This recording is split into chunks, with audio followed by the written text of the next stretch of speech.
Hello, this is a message for sensitive souls who are in the process of manifesting their dream life. If you're new here, my name is Katie and I am a holistic health creator. I love all things fitness, movement, meditation, mindset, manifestation, and spirituality.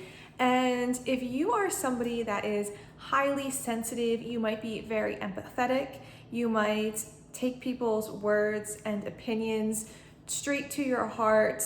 You might have grown up being a massive people pleaser.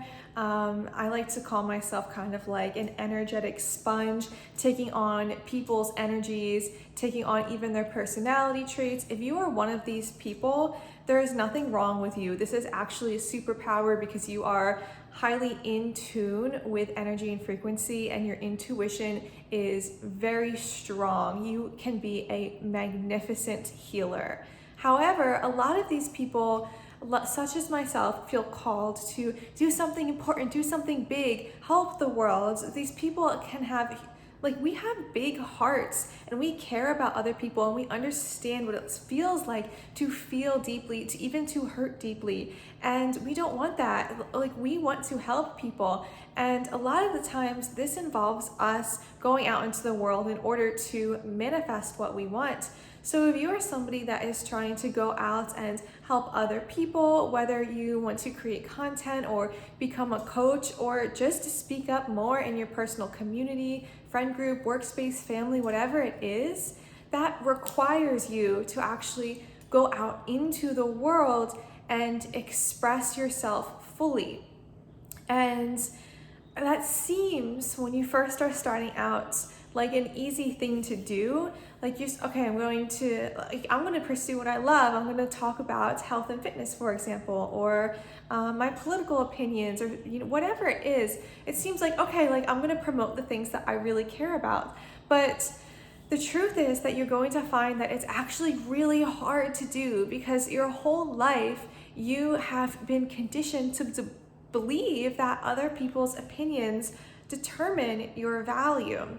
And they absolutely do not. There's a beautiful quote in Think and Grow Rich by Napoleon Hill where he says that opinions are the cheapest commodity.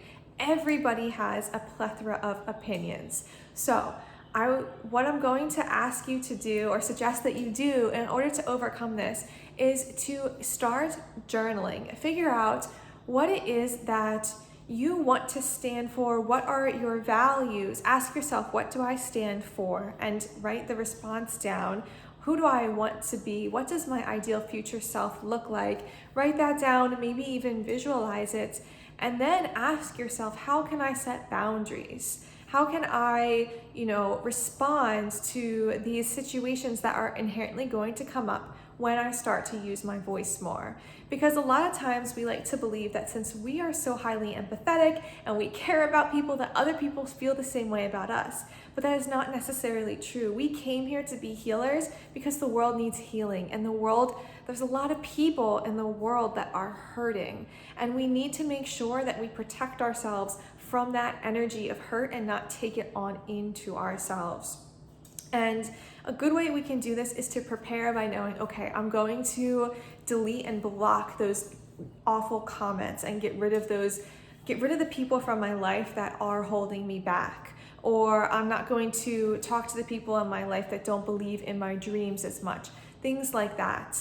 And you might wonder, how do I even know if this is affecting me? And the way you know that if other people's opinions are getting to you is if you notice a change in your self-talk.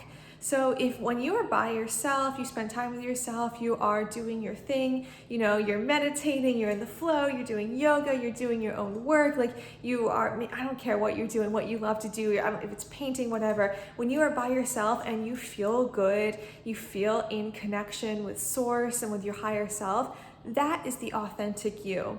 The moment that you start telling yourself, I am not worth it, I am not worthy, I feel so useless and pitiful.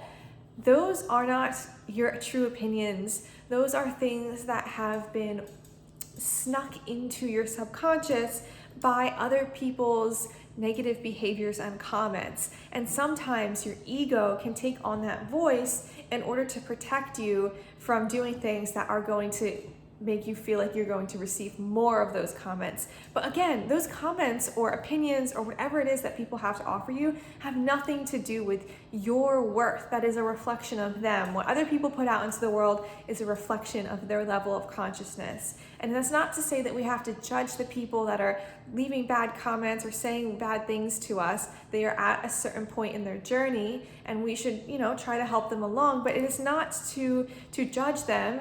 It is to make sure that we are not judging ourselves, not allowing our ego to take on that narrative and continue to tell us those stories.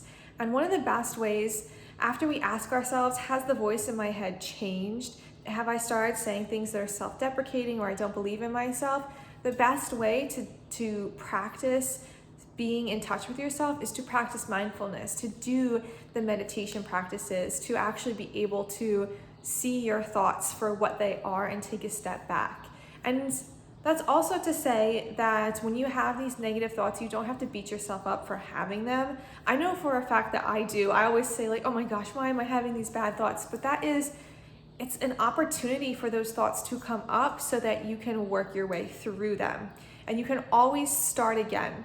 In any given moment, you can start again. You can choose to open up your throat chakra. You can choose to let go of the negative comments. You can choose to take a pause at any given moment. And tomorrow is a new day. Tomorrow is a new day in universal time, and you can always, always, always start your life over again to have what you want to have.